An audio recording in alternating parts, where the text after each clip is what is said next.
a erotização da mulher e a objetificação do seu corpo e a disfunção na alimentação adoecida que a gente tem hoje. Qual a relação entre essas duas coisas? Tudo, absolutamente tudo.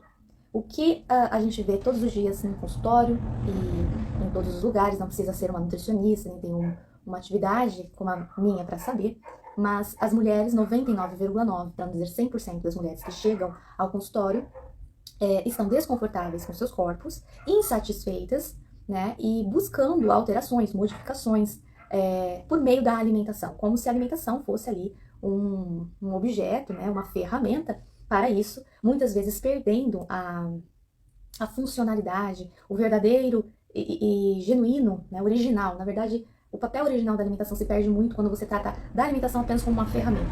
E ela pode ser, né, a alimentação é uma das principais, uma das mais efetivas ferramentas dentro de algo que podemos dizer saudável, para sim fazer modificações na composição corporal, mas ela tem infelizmente se tornado uma ferramenta extremamente perigosa quando utilizada fora de contexto, né, de maneira errônea, de maneira radical, sem embasamento. E a erotização, a banalização, a objetificação do corpo da mulher tem aí a sua raiz, na verdade ela é uma causa raiz para a problematização, piora, né, dos quadros que a gente tem, inclusive de transtornos, não só de imagem, mas de alimentares também.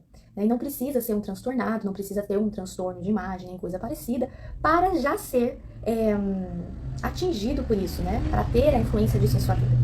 Porque as pessoas, especialmente as mulheres, na verdade, elas aprendem a separar os seus corpos de si mesmas. E de onde que sai essa ideia? Aonde que elas aprendem isso? De onde vem essa informação? Já então, tem a idade, né? Então, novinhas. Eu pego meninas, já peguei meninas de 7 anos, de 11, de 12, 14, que tem todas essas ideias deturpadas sobre si, sobre seus corpos, né? E de onde isso surge, como isso entra na vida delas tão numa rapidez, né? Tão precocemente, a palavra é essa.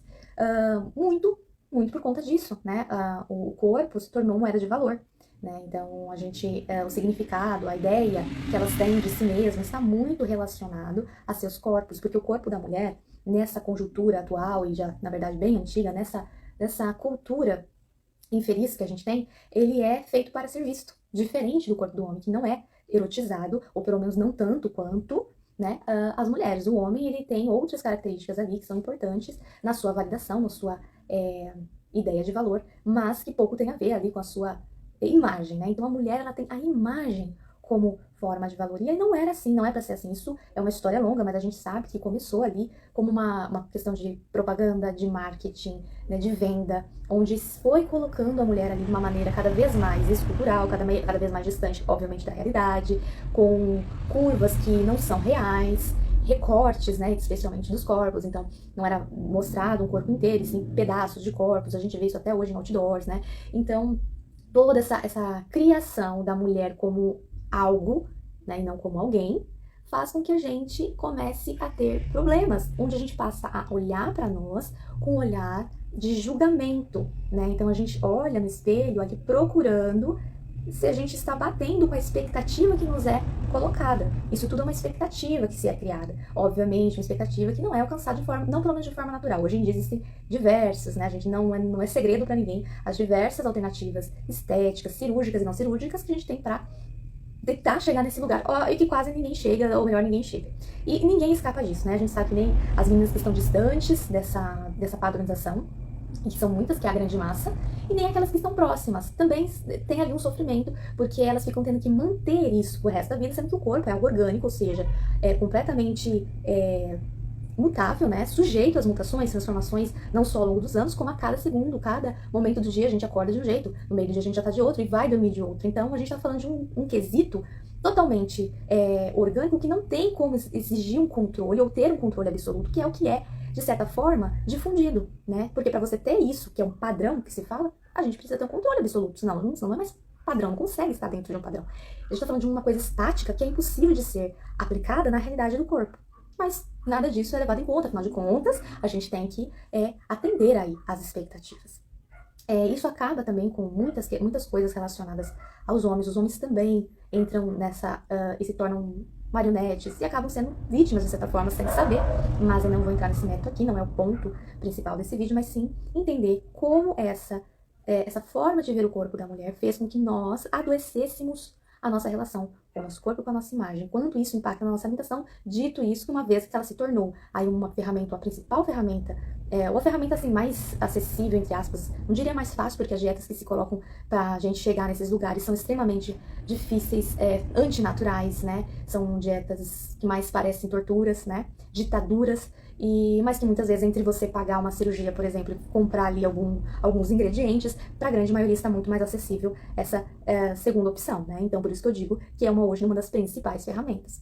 Isso quando elas não usam de tudo, quando elas podem, quando elas têm condições, quando elas também não vendem tudo, não fazem de tudo para conseguir essas condições aí. E nisso tudo a gente adoece, né? E esse papo é longo, eu vou tirar, de repente, uma série para falar sobre isso, de como isso iniciou, né? De como a mulher, ela era antes a dona de casa, depois ela se tornou trabalhadora, e aí tinha-se que vender alguma coisa para que elas consumissem, e outras questões de revistas, de marketing, de imagem que a gente tem, que onde tudo isso iniciou e como isso até hoje causa impactos negativos, nos adoecendo. E o que fazer então, né? Acho que a gente pode chegar nesse ponto que é o mais importante. Mais do que entender como começou e tudo mais, é saber como agir então. Se eu tenho, eu me percebo nessa condição de sofrimento, e que é difícil muitas vezes de admitir, né, porque é muito normalizado e de certa forma normatizado, imposto, então é muito difícil muitas vezes a gente se perceber e entender que o que nós temos é sim um problema com a nossa relação com o corpo.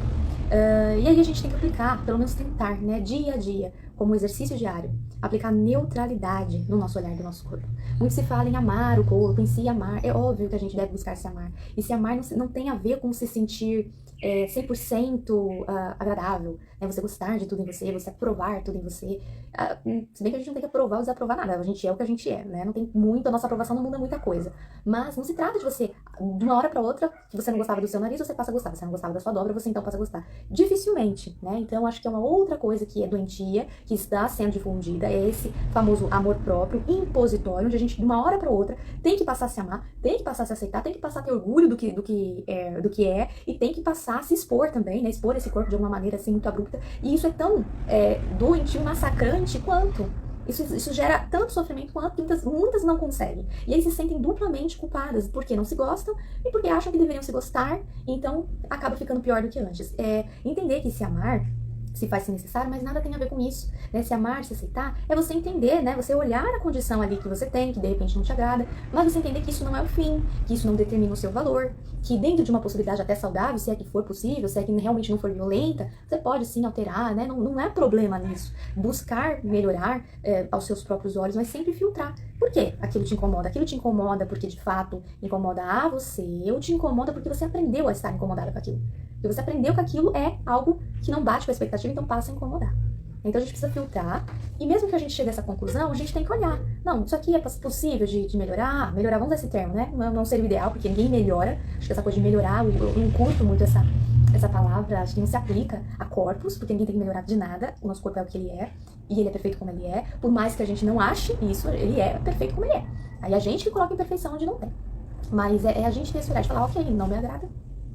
Ok, não me agrada, mas não significa que é o fim do mundo, que isso precisa me gerar sofrimento, né? Que eu preciso mudar a qualquer custo, né? E eu também não preciso, de uma hora para outra, passar a achar a coisa mais bela, maravilhosa do mundo, mas eu posso aceitar como é e lidar de forma mais abranda, de forma mais tranquila que for possível, à medida do possível, exercitando a cada dia essa neutralidade. Porque você pode olhar para o seu corpo e não achar nada.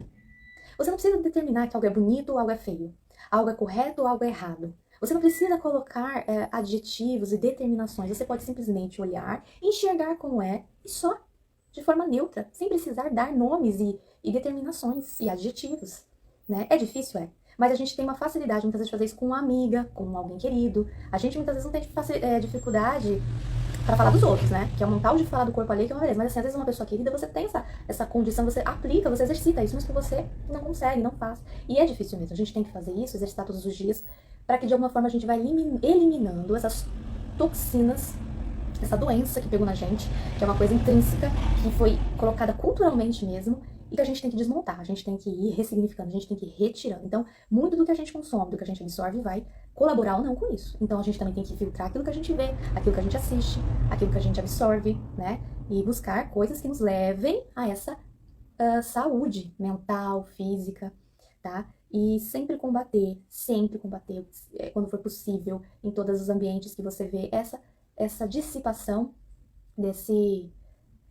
dessa construção, né? Onde a gente objetifica e separa a mulher do seu próprio corpo, né? Onde a gente trata o corpo da mulher como uma coisa, né? Isso serve para qualquer mulher, qualquer amiga, qualquer pessoa, mesmo não só as mulheres, mas as pessoas em geral a gente passam por isso, as mulheres um peso bem maior.